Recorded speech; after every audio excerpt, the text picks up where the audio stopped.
ইসলামী আন্দোলন বাংলাদেশ শুধুমাত্র ক্ষমতার রাজনীতি করে না। ইসলামী আন্দোলন বাংলাদেশ জনগণের কল্যাণে ইবাদতের রাজনীতি করে।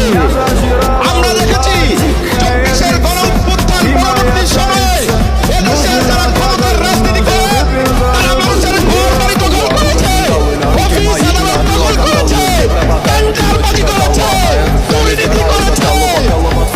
আজকে সময় হয়েছে জনগণের পাশে দাঁড়ানোর। জনগণ তাদের থেকে আশা হয়েছে। এই জন্য প্রিয় ভাইরা, এই যে 24-এর গণঅভ্যুত্থান হয়েছে, আমরা দেখেছি ছাত্র জনতা জীবন দিয়েছে। আগামী দিনে বাংলাদেশের ছাত্র জনতা আবারও জীবন দিবে, রক্ত দিবে, আগামী সংসদকে কোরআনের সংসদে পরিণত করবে।